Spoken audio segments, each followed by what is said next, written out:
Bum bum bum bum bum bum bum bum bum bum bum bum. The Peter Dislike Show. Bum bum bum bum bum bum bum. So today is April 3rd, 2023. About I want to say 3 weeks into my goal of eating slower and more mindfully and more methodically, and it's changed my uh, views on life in multiple ways. It's made me rethink my relationship with others, as I talked about yesterday. It's made me rethink about my career goals and all that. Let me give you a little background. We have to back out a little bit from this. Uh, I moved to the Phoenix area. I was here 2 summers ago, but I moved here much more permanently 7 months ago now. Now, I came to discover, even though there are a lot more people who are single for life here in Phoenix compared to over in Seattle. In Seattle, it's kind of unpopular. I discovered that Phoenix spins a whole lot faster than over in Seattle. What do I mean by that? So I was working at a tutoring center. I had some gig work as well. And a lot of times I would sit down for a meal, but I really wasn't eating. I was thinking about, when do I have to get back to work? It felt like the whole time, even though I might work 8 hours in a day in total, right? I might have 5 hours at my main job and then 3 hours worth of gigs. It felt like the clock never stopped ticking, because I would wake up. Right now, as I record this, it's 9 o'clock. I would have a gig at 11 o'clock, and it felt like the clock was ticking the whole time, because it affected if I could go somewhere, if I could start something, if I could eat, and have time to clean up, when I would have to take a shower. It just felt like the whole time. And then after all the work is done later tonight at 8 o'clock in the evening, it feels like the clock is ticking again, because I got to think about, when do I have to wind down. I can't be drinking a big glass of caffeine at 8 o'clock, right? And expect not to have trouble the next morning. So it felt like the clock was ticking 24 hours a day, even if I only worked 7 hours. It really did. It really did. I didn't realize it until months went by, and I'm like, oh gee, I hardly got anything I wanted to do done. Right? I would set out to program an AI for the game of let's see. This is a new game I recently learned, the pass and go card game called Sushi Go, and I would set out to program the AI for that, and then 6 months would go by, and I hardly even touched it, right? Or I would uh, see a girl that I like and think about what to say to her, but then months would go by. But because every day it seemed like the clock was ticking, I never worked out enough energy to talk to her, or you get the idea. Anyways, I came to realize just how badly the situation was 3 weeks ago, when I went on vacation to Grants, New Mexico.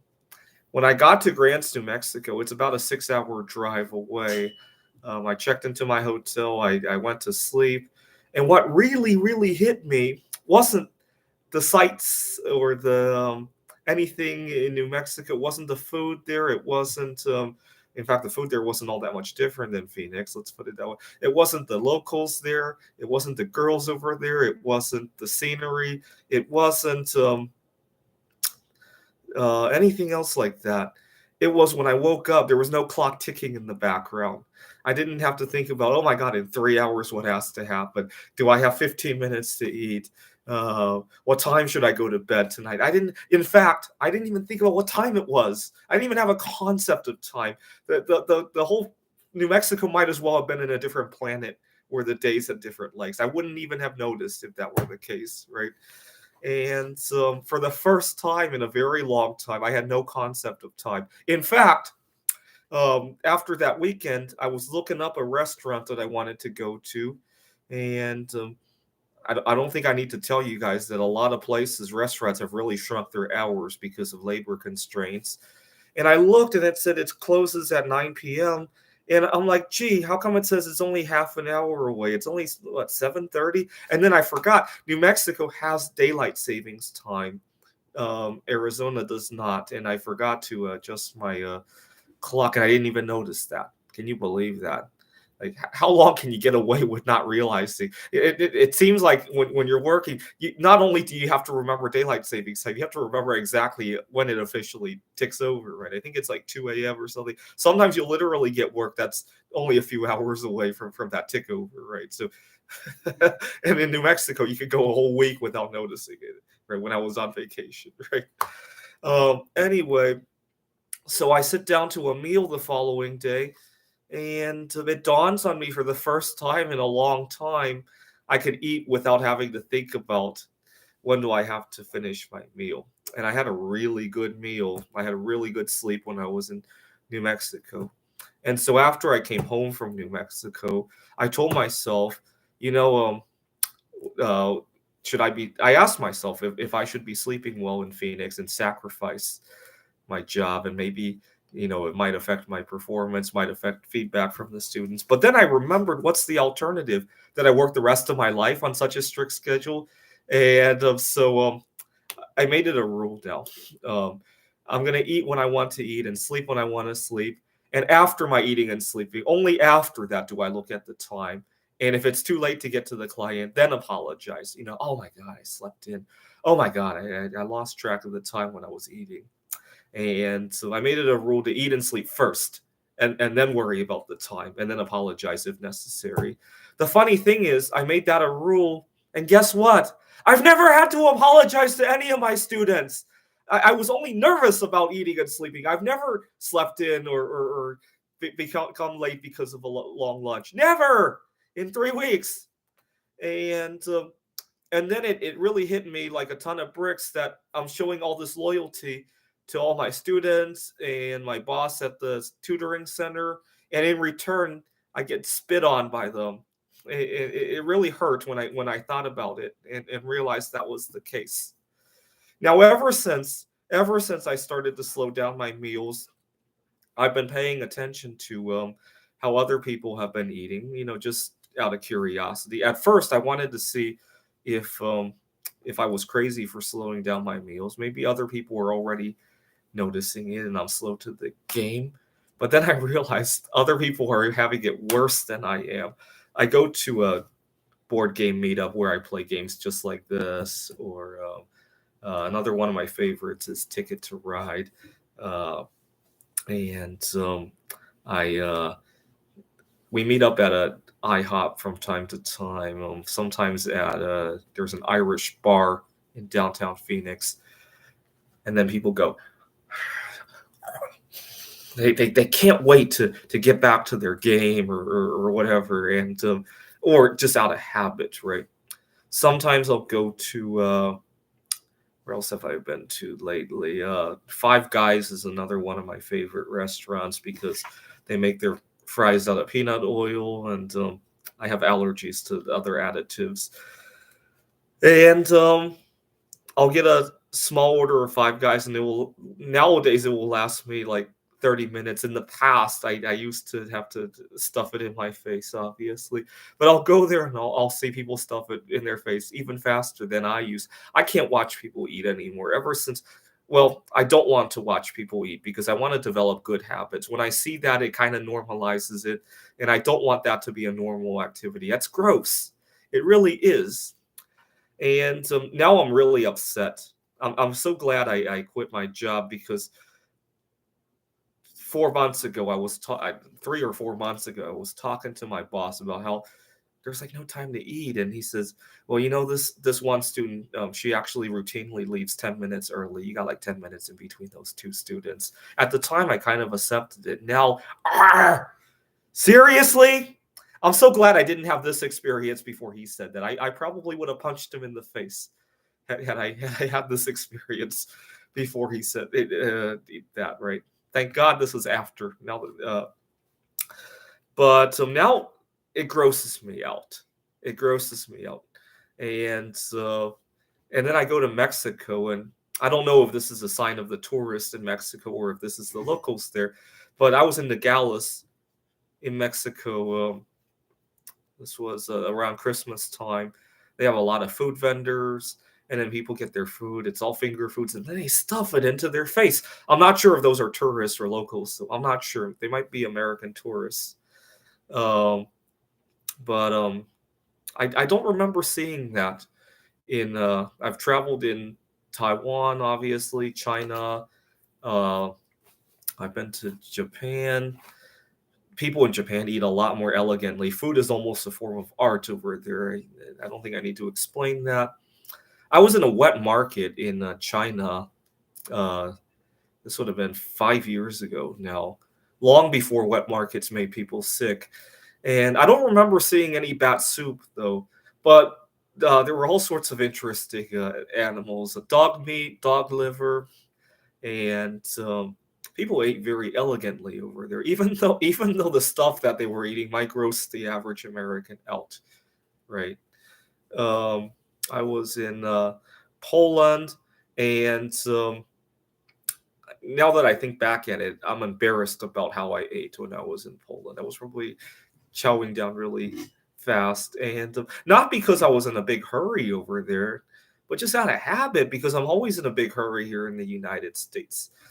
In fact, when I was trying to eat my lunch in 10 minutes back in uh, during the busy Christmas rush, I remember, oh my God, I never have time. By the time I'm done eating, I'm rushed for something else, and by the time that work is over, the clock is ticking because I have to think about if I could have my caffeine.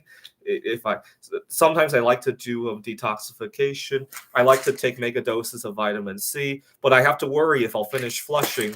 Right? If I have a client today, when you take vitamin C, it gives you watery stool, and then you flush it, and you feel very good after that. But I got to think, am I going to finish my flush in time for my first client? And so it's the clock is just always ticking. And I came up with a nickname for that concept. I called it a hurry mania because the whole day it goes tick, tick, tick, tick, tick, tick, tick, tick. Whether you're at work or not, the clock is ticking, right? You might only be getting paid for 7, 8 hours in the day, but your clock ticks 24 hours a day. Right? It's like a hurry mania, right? But then I realized that I was showing all this loyalty, first of all, in vain, because I never got late, even when I allowed myself to eat and sleep. And second, a lot of times the clients or the boss spit at me by canceling last minute, by insulting me, by sometimes even harassing me, and in return, I showed them loyalty by having my clock tick 24 hours a day. It really hurt when I realized that. It really did. Uh, uh, but that's the world we live in, I guess. Well, let's do some fortune telling with a deck of 5 alive cards.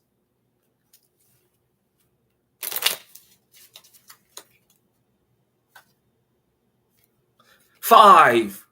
Five's a very lucky number. Actually, it's very appropriate for my current situation. 5 means to procrastinate. When I was a kid, my mom would try to wake me up for school, and I would ask for 5 more minutes. Now, in Chinese, the number 5 is pronounced "wu." So my mom would say, "Come on, let's get up. We got to go to school." I would say "wu," and 5 more minutes later, I would say "wu" all over again.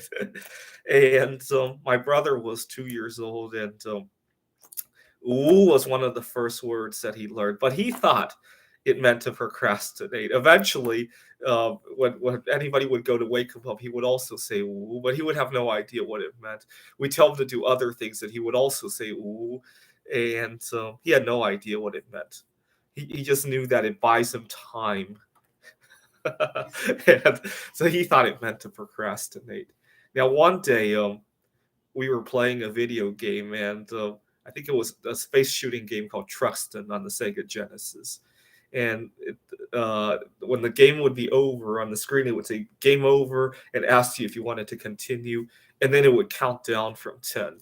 And when the screen showed the number 5, I showed my brother, see, that's what "ooh" is, and he still had no idea that it was a number. He still thought it was procrastinate or had some amount of time, maybe. He had no idea it was a number. But to this day, he still loves to say, "Well." Now, 12 years ago, my grandpa passed away, and I had a hard time getting myself to go to his funeral. I got myself hung up on writing a computer game. The truth is, I was probably stressed out about losing grandpa anyway. So my brother was saying, let's go," and I kept saying, "Ooh," and my brother was so upset. And finally, I told my brother, "You can go without me. I'm good. I don't want to go to my grandpa's funeral." And my brother was so upset. And I think I said something like, "Fuck grandpa. I'm not going to go to his funeral. I got important stuff to do." And for the first time in his life, my brother said, "Fuck you." He's very religious about not saying the F word. You cannot get him to say the F word. But he was so upset at my not wanting to go to grandpa's funeral. He let out a "fuck you." All right. Well, you know, I feel so well after eating slowly and taking life slowly, and now I can't even watch people eat. Well, it's not so gross. It's just that I don't want to get back in those ways. It's kind of like, imagine you quit smoking, but imagine it's 1960 and everybody around you is smoking, right? That's how I feel. Actually, it's worse than that because you quit smoking, right? I have to moderate my eating, right? Imagine you. I'm trying to think what else this could apply to. You're trying to change. Maybe you have anger control problems and you're trying to change that, but you're surrounded by angry people all the time, right? Anyway, it's a tough. Well, that's why I wanted to leave the United States. I can't think of a city here in the United States where this isn't a big problem, right? Even in a slow place like Missoula, Montana, or Wallace, Idaho, you cannot get away from angry eaters. You really can't. Uh, uh, anyways, I will seriously think about moving back to or moving to Eastern Europe, or maybe Taiwan. Taiwan's pretty fast too in some regards. This is the Peter Dislike Show. Bum bum bum bum bum bum bum bum bum bum bum bum. The Peter Dislike Show. Bum bum bum bum bum bum bum. Bum bum bum bum bum bum bum bum bum bum bum bum. The Peter Dislike Show. Bum bum bum bum bum bum bum.